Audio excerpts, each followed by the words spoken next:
Welcome to the Badass Direct Sales Mastery Podcast with your direct sales dom, Jennie Bellinger.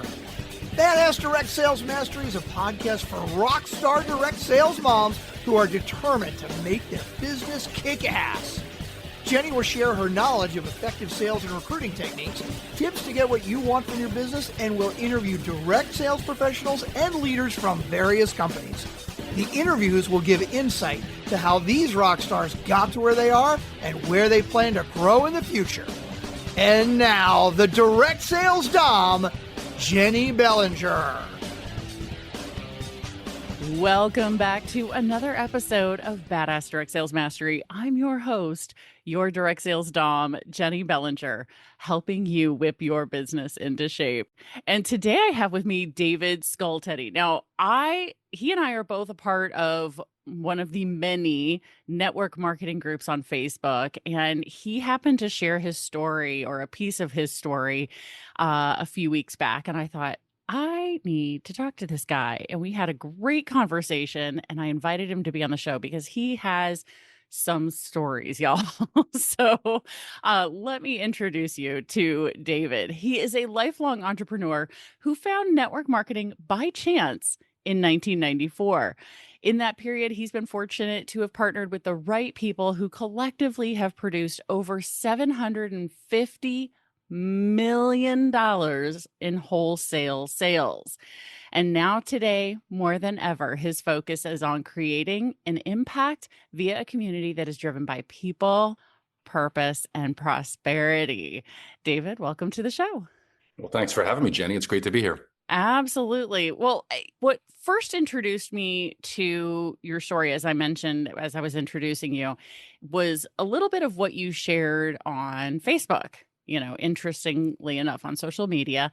And I saw that you had a number of years of experience, and I was like, okay, we got to chat. So you even said in your bio that you found network marketing by chance. Tell us that story. How did you get into the industry?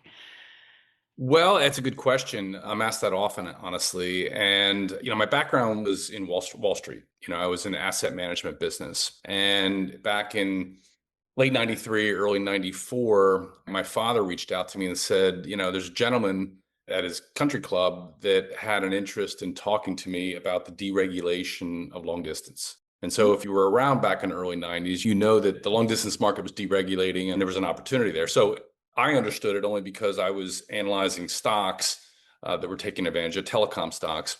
And so I met with this gentleman, and he invited me to a meeting, of which a lot of people back in the early 90s, it was kind of pre-internet to some degree. Yeah. Down to a local hotel, and I saw the circles drawn, and I was kind of fascinated from the perspective of leverage. I was fascinated from the perspective of what was being pitched as being able to earn a recurring revenue stream.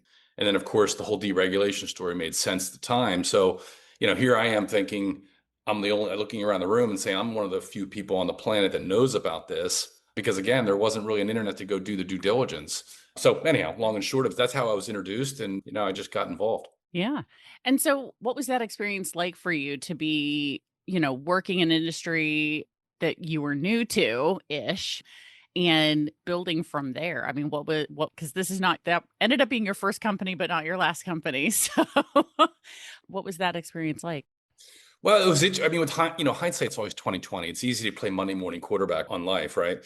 I think I went into it with an entrepreneurial attitude because I've been an entrepreneur my entire life. And I went into it with an attitude, I can do this. But the challenge was I really wasn't coachable. I just took whatever I knew and tried to apply it to a concept. So early on, I didn't understand, the concepts of being coachable or edification or using particular tools, removing yourself from making yourself the issue. I didn't do that, and I didn't do it very well. And so the net of that is I represented that company for 3 years. And at the end of that 3-year period, I was earning less than $100 a month in residual income. So really, the truth of the matter is that was a big opportunity loss for me, because I took a lot of energy, a lot of time away from building my asset management practice towards focusing on this network marketing opportunity that really didn't bear any fruit. But, again, with hindsight, I realized what I didn't do right and how I didn't have the right mentors and so on and so forth. But, I did see the big picture. I guess that's the point. I saw the big picture. I had the vision, of building an asset could create recurring revenue and, kind of forge forward. Yeah. So you were with them for 3 years, did not work out the way you planned. How did you transition then to your next company? Well, that's an interesting story in itself also. I actually was prospecting the former president and CEO of Avon Direct Sales. And this was for asset management business. This wasn't for anything networking related. And in that process of getting introduced to him and talking with him, he was telling me how he was consulting a Korean businessman who wanted to start a network marketing company in the United States. So I knew just enough about from the previous 3 years or so to say, wow, this is kind of interesting. I know about network marketing. Tell me more. And then ultimately became a founding distributor of that particular company back in the late 90s. And, the rest is history. I mean, the big difference, Jenny, with that transition is I knew what I did wrong previously, number one. Number two, I came across a couple individuals who were bold enough to tell me, this is not the way, this is the way you should do things, and give me, kind of educate me on some of the skill sets necessary to build a network, because I really, to be brutally honest, I was interested in the products, but my focus was on the business build. I just was really enamored with the idea of leverage and building a team. So that's what I focused on. And, I was with that company for over 20 years. Interesting enough, I only, was active builder with them for 10 years, but that decade of building paid me for the subsequent decade that came about. So it was a really, really great experience. Yeah. So in that time, and I'm putting you in the six-figure, what I call the six-figure success series here, mini series within the podcast, because you mentioned to me during our first conversation that you have done six figures, multi six figures in a year with a variety of companies now, right? So with that particular one, what was the journey like from zero to your first six figures? Well, time-wise, it was about a year, about a year. Wow. But the journey, listen, honestly, initially when I got involved, I think I was still making the mistake of making myself the issue in the process. And what I realized probably 6 months into it is, somebody sat me down and said, look, you may think you're great at what you do, but in this business, the art of it, one of the arts of it is to find people better than you, that are smarter, more motivated, more experienced, have better, a larger network. And that made sense to me. So what happened was I started learning the art of taprooting, right? Which is, Okay. I may enroll somebody into the business, but became more interested in who they knew. And as those people came about, being more interested in who they knew and so on and so forth. So, I never really take credit, Jenny, for the builds that I've done, other than the fact that I'm very supportive. I consider myself a leader of leaders, and I've learned a lot over those decades, right? And so the truth of the matter is, I just found people that were better than I, and supported them and empowered them, and did what I think leaders should do to really grow an organization. I love that. So as you were going through and learning these things, get to know people, who are in your new people's networks, right? So going through and taking a look at that networking style, right? I guess the question here is, how are you meeting these people? Because I think there's a lot of people in network marketing, especially nowadays, who are trying to figure out, how to meet people, especially, post-COVID era. Yeah, well, yeah, I'll go old school to current, if I may. So back Yeah. in the day, right? Back in the day, I mean, you had to pick up the phone, honestly. I mean, Yeah. the internet started to come about. It was interesting early on in my networking career. Those of you who are old enough, you remember the AOL discs that you were able to pick up at Starbucks, or not Starbucks, at Staples. Yeah. And so the internet was really in its infancy stage, but it didn't have those platforms where you can really find people. And I mean, there were chats and stuff that you can get in and exchange phone numbers and pick up the phone and call. So back then, it was really about the living rooms. I mean, if you really weren't a leader in network marketing in the 80s and certainly the early 90s, if you didn't know the color of the rugs in your distributors' living rooms, right? Like, because if you weren't Mm. there face to face or in a coffee shop or somewhere, you really weren't networking. All the trainings, everything we had to do was all done through hotels, which seems somewhat archaic, right? But what it was an acknowledgement that this is a people business and you have to get belly to belly and you have to, be face to face, I think, with people to really build the proper relationships. Nowadays, and then, then came the internet, and then came, social media, and then came Zoom. That offered the 6 degrees of separation, right? Like you could really reach out Yeah. anywhere on the planet and connect with people. And today it's more powerful than ever. I think though what's interesting is, I'm embarking on a new business build myself right now. And I'm finding myself, with list creation and reaching out to people. Yes, I'm using social media to do so. I'm using the internet to do so. But my objective is to get somebody on the phone and have a conversation, get to understand who they are, what they stand for, what their experience may be. And then simply ask them, what I consider one of the magic questions is, are you open? And so yeah, I Mm. think you have to meet people where they're at. So look, the connection with people, the concept of this being a people business, I don't think will ever change. But I think the way you do it is a little bit different. And now you have a lot of younger generations, coming into this, Jenny, and they don't, it's funny, I mean, I'll take my kids, for example, although they don't work with me, they're in their 20s. I've purchased them phones over the years. I pay their phone service, and it's the hardest thing in the world to get them to answer the phone, right? And so, Truth. it's like, come on, like, just answer it, the phone. I don't need to text with you. But that's just the nature of it. And we found ourselves in that space. And I'm kind of good with it. But I think where I operate best is just, having conversations, getting to know the person, and then being able to advise them, support them, and empower them, in that format. Yeah, I do recall when I was getting started in my network marketing journey 15-ish years ago, one of the concepts being trained was the 500-pound phone.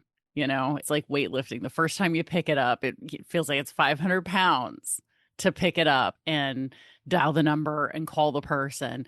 But then the next time you pick it up, it's 495 pounds. And the next time you pick it up, it's 450 pounds, right? It gets easier and easier as you do it going along. And so I think that's an important piece there, to really have a direct conversation with somebody. So I think nowadays for me, my version of that is the Zoom call, because I want to see their face. I want to be able to read the human being, right? Not just the tone of their voice, but I'm more of a like face to face kind of person, so I'll even FaceTime people sometimes, to get that. So as you've continued to go along now, you've transitioned now into, if I'm counting correctly, your third company now. What made you go from being semi-retired-ish for the last 10 years, where your residual payments were just coming, to deciding that there's something that brought you out of retirement? Well, I don't know if let me rewind just a moment. That first core company that I built was just an incredible experience on so many levels. Number one, the products were life-changing and they were helping people. That was an important piece. Number two, my mentors, ironically, came from within my organization. They weren't necessarily upline or the company owners or stuff like that. So it was with people within the organization, which I thought was somewhat unique. And ultimately, after that first decade of building that business, I took a sabbatical for personal reasons, for family reasons, really kind of raising my family. And that was a 4-year period. So I was very blessed to be able to do so.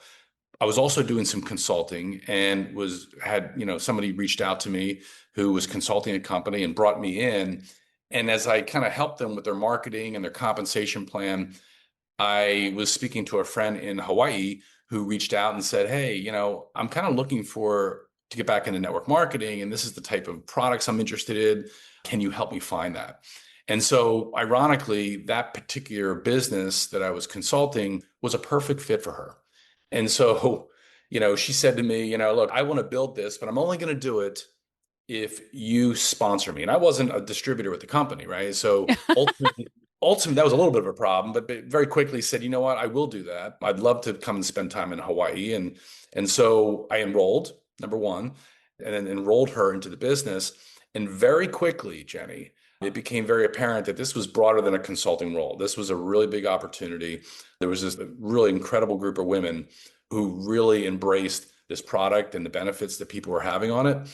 And I spent 7 years at that business, and it was a great experience. I mean, when I was consulting the business, they were only a $2 million business. And when this woman reached out, within 24 months, we built it to a $50 million business. So it was a really, really big run. Lots of lives were changed. And then around COVID, it was actually January of 2020, it just came, there were some dynamics that kind of said, I'm not going to do this anymore. I'm looking to build a global business. And that particular business you weren't able to build outside the US. Oh, So long and short of that is, we left that business, started from scratch, didn't transition an organization, but aligned ourselves with another company. And that's been the last 5 years. That's been my last 5 years. And, just for transparency purposes, sometimes you make good business decisions, sometimes not so good, right? And that particular decision, it didn't work out the way that we envisioned it to, and I don't need to get into the reasons, I don't think, but it just didn't. So that right. forced me, over the last 3 years to kind of just hang out, I mean, I was just hanging out. I was living in Charleston, South Carolina. I was an empty nester, elected to go to Florida, where I am now, and just kind of nomadically, move around a little bit and just find out what I wanted to do. Do I want to retire or not? And to answer your question about, being quote unquote semi-retired or moving forward, I've been using the Tom Brady analogy as of late. Tom Brady had a handful of rings when he, was a quarterback for the New England Patriots, but he wasn't done, and he elected to go out on top. That was his mindset. And so he went to the Tampa Bay Buccaneers, and lo and behold, we all know what happened there. He won Right. another championship. So recently, just a couple months ago, I've had a couple, high-level discussions with, company owners and some top distributor friends of mine throughout the industry, and ended up, saying, what, I'm going to go out on top. And so, I'm not retired. Matter of fact, I'm working about as hard as I ever have. But the good news is I've got 30 years of experience behind me, and just really focused on not only building a network, but I think really making a broader impact. I mean, I think that word is used a lot, and it's, loosely maybe, but I'm pretty sincere about it. And, I came across, a product line that I think fit, obviously in the wellness space, that really, the glove just really fits. It really fits, and it's very clear to me how it can really help a lot of people. And so here we are, out building a business again. Yeah. And it definitely seems to have ignited. I mean, you seem ignited, compared to when, I first saw the beginnings of your story, and now you really seemingly have caught fire in a good way, the passion piece there. So as you're rebuilding, let's go back to the taprooting piece. So what does that process look like for you now that you've done this a few times? Can you map out what a good taprooting system is for somebody? Yeah, well, that's a great question. I think, look, there are all types of people that enter network marketing for all different reasons, right? Mhm. Some people just want to make a little extra income, the 85 percenters, if you will. I mean, if they can make $300 to $500 a month, they're absolutely thrilled.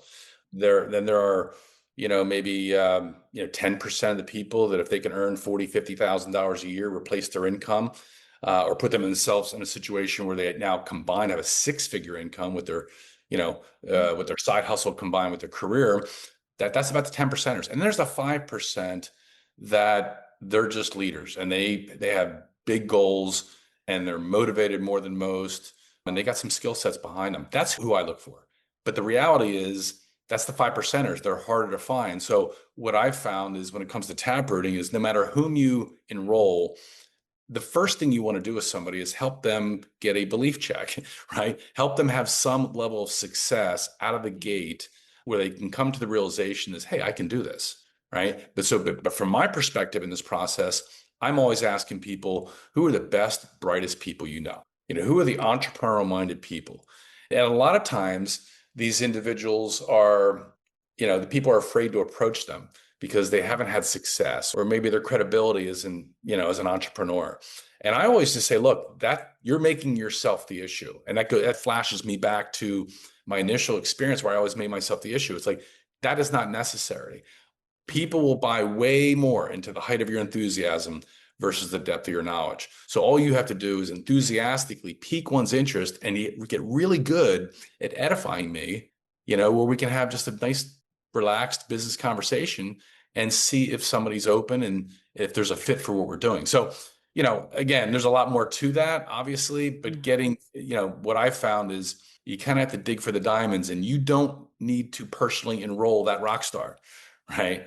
To succeed in this business. You just need to find them and have them raise their hand and engage with you and help, get them started right, move them along, and, ultimately help them reach their goals. Yeah, that is such an important piece there to have that in mind, because you've said it a couple times there, which is, or throughout the conversation today, which is, looking for people who are open. And I think that verbiage is incredibly important because it's something that, people may or may not be interested in something, but if they're open, they're at least willing to listen and you've got a shot, right? I think that's an important, really important verbiage piece there to help with finding those people, because a rock star is going to be open. A rock star, a diamond in the rough, as you said, is going to be open to the idea and be willing to listen, because they're always looking to do better, right? And so if they can find a product, if they can find a company, an opportunity that they didn't know existed, they're going to be open. So I think that's and if I could just add on to that, Jennie, Yeah. I mean, look, a lot of people, what I found is I tend to look for the successful discontents, because there are a lot of successful people out there that have had great experiences, maybe building traditional businesses. Maybe they've been in the C-suite as part of an executive staff for a Fortune 500 company, but they're not fulfilled. They've been successful, but they're beyond the money thing and they want to make an impact. And so what I've done over the last handful of years is, really kind of wrap my head around teaching people purpose-driven prospecting, right? Because, if you go out there and you've got purpose in what you're doing, you're mission-driven, people don't feel the commission breath coming across their airwaves. You know what I mean? They just don't. And so I love having the conversations with people of like, look, I understand you may want to make an additional income stream for your retirement, or I get that. You meet people where they're at, but in my experience, the most successful people today are leading with purpose, 100%. And it could be centered around their product offering and how they can help people's lives. It could be centered around, helping people become educated about entrepreneurship, because the economy is what it is. I mean, it's kind of interesting, when you look into the news media, there's one side of the ledger talking about how bad the economy is. And then there's another side that's talking about how great and how fruitful it is. I'm kind of in the middle, right? The economy is what you make of it, no matter who you are. You can control your own destiny. You can make your own economy in your own world, in my opinion. That's just the way I've operated. So, I just think purpose-driven business building in general is the way to go. And, for those who can relate to that, that's the people I like working with. Yeah. It sounds like something that my friend Sharon Otaguro says, purpose with a capital P, right? It's not just, on purpose, but with purpose, that capital P. My gosh, there is so much good stuff here. I feel like we could chat forever, but we both have lives, and the listener probably wants to go implement what they've taken away from today's conversation. So, David, I'm sure we have more to talk about for future conversations, and I would love to have you back and really dive more into that, because I feel like the purpose-driven, team building, that in and of itself could be a whole episode all by itself. So thank you so much for sharing your experience, for sharing your journey, because it's both unique and not unlike what others in the six-figure space have experienced. So I really appreciate you sharing this with my audience. Well, it's my pleasure, Jennie, and thank you for having me. Absolutely. And of course, Badass Crew, you know how this goes. There's another badass episode on its way. Thanks for listening to the Badass Direct Sales Mastery Podcast with your direct sales dom, Jennie Bellinger. Why are you waiting to go to badassdirectsalesmastery.com? Don't make the dom get her whip. If you enjoyed this episode, make sure to share it with another rock star that you know in direct sales after you subscribe to the podcast so you won't miss any future episodes. You can also check out the show notes for links and any contact information mentioned in today's episode. We'll see you next time.